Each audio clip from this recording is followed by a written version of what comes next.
Commodity segment में बात कर लेते हैं और majority of the asset classes एक पॉज में चले गए हैं और ये पॉज इसलिए है क्योंकि 21 से 23 तारीख तो जैक्सन होल सिंपोजियम होने वाला है।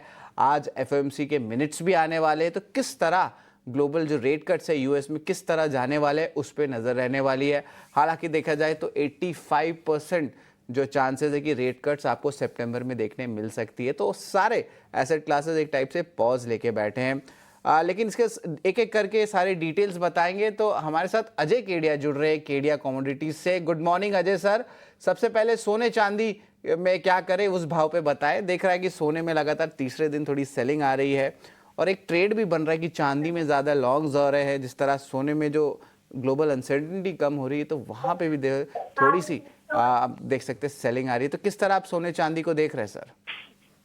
Very good morning. जिस ढंग से हम पिछले 2 दिनों में मुंबई की बारिश गिरते हुए दिख रहे हैं, उसी तरीके से सोने चांदी में भी पिछले 2-3 दिनों में हमने अच्छी खासी गिरावट देखी। सबसे मेजर कारण है जियो पॉलिटिकल फ्रंट पे। जिस ढंग से हमने देखा कि अब ऐसा लग रहा है कि सीज फायर हो सकता है।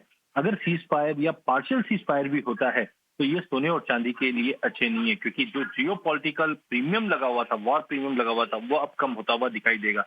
जिसके चलते कल भी हमने देखा प्राइजेस करीबन 3320 के करीब पहुंच चुके हैं। मुझे लगता है कि एक इंपॉर्टेंट जंक्शन रहेगा जो 3280 का लेवल देखना होगा। पिछले 3-4 महीने में हमने 3280 का एक स्ट्रॉन्ग सपोर्ट देखा है। बट आज इंट्राडे की अगर बात करें तो यहाँ पे 99,000 पे हमें सोना बेचना चाहिए। 99,350 का स्टॉप लॉस रखिए।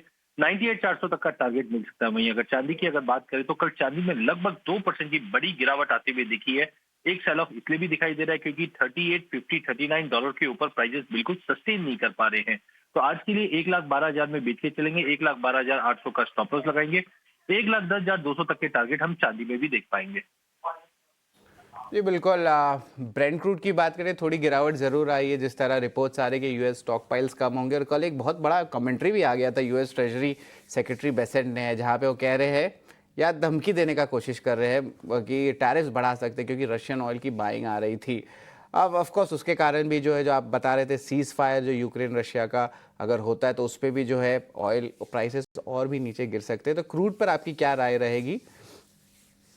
देखिए, दोनों ही एनर्जी प्रोडक्ट में कल जबरदस्त गिरावट हमने आती हुई दिखी। खास करके अगर हम कच्चे तेल की अगर बात करें तो एज ऑफ नाउ काफी इंपॉर्टेंट जंक्शन पर ब्रेंट ट्रेड करता हुआ दिखाई दे रहा है। कल के सेशन में हमने देखा कि प्राइजेस 66 के नीचे कंसिस्टेंट होल्ड कर रहा था। आज हालांकि थोड़ा बहुत सपोर्टिव जरूर दिखाई दे रहा है, बट मुझे लगता है कि एक तरफ हम देख रहे हैं जो डिमांड में कमी है, चाइना से भी कोई नया पॉजिटिव नहीं है, लेकिन ये जो बैठक होगी इससे ही आउटकम नया निकल कर आएगा।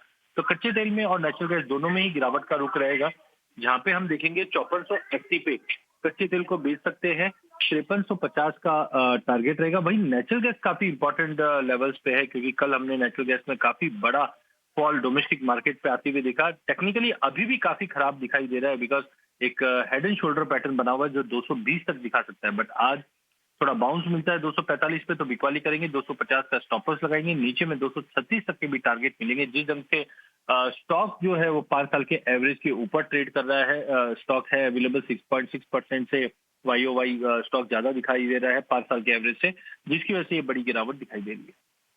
को लेके इसका रीजन क्या हो सकता है नेचुरल गैस के गिरावट का? आई थिंक हरिकेन का भी कुछ एक इम्पैक्ट जो है आ रहा था, जिस तरह इन्वेंट्रीज पे इश्यूज आ रही थी। और क्या रह सकते हैं नेचुरल गैस के गिरावट की इम्पैक्ट? क्योंकि देखिए अजय जी, ये आंकड़ा बड़ा है। तीन इंपॉर्टेंट चीज हो गई। एक तो नेचुरल गैस कच्चे तेल को ट्रैक करता है।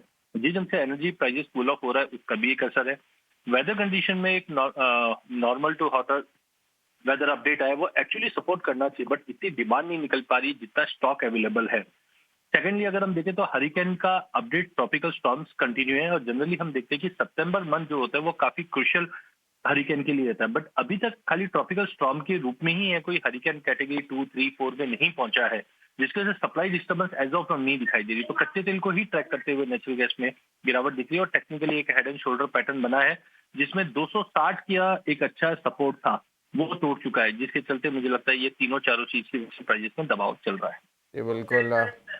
प्रेशियस मेटल्स गिर रहे हैं, क्रूड प्राइजेस गिर रहे हैं, सारे इंटरेस्ट रेट पे जो है फोकस अब आ गया है। अब बेस मेटल्स पे क्या आपकी राय होनी चाहिए? देखिए प्राइसिंग ठीक ठाक ही चल रहा था और भारतीय बाज़ार में भी जो है इंपोर्ट ड्यूटी, जो सेफगार्ड ड्यूटी लगती है, वो भी अनाउंस हो रहे थे।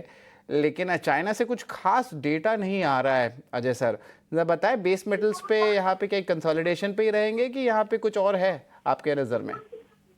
देखिए, कल जिस दिन से डॉलर में थोड़ी रिकवरी आई, आज एफएमसी के जो मिनट्स आने हैं ये थोड़े क्रुशियल होंगे कि आगे का आउटलुक कैसा रहेगा। बिल्कुल आपने सही कहा कि चाइना से कोई नए अपडेट्स नहीं आ रहे एज ऑफ नाउ, और जनरली देखा जाए तो Q4 काफी क्रुशियल हो जाता है एक प्रोडक्शन के लिहाज से, क्योंकि जैसे जैसे विंटर्स बढ़ेगी स्मेल्टर्स अपने पोजीशंस कट करेंगे, वो एक बड़ा ट्रिगर रहेगा तेजी के लिए। लेकिन एज ऑफ नाउ कोई नए ट्रिगर्स नहीं होने की वजह से कल जो सोने चांदी में, कच्चे तेल में, नेचुरल गैस में गिरावट थी, उसी की चपेट में हमने बेस मेटल को भी आते हुए देखा।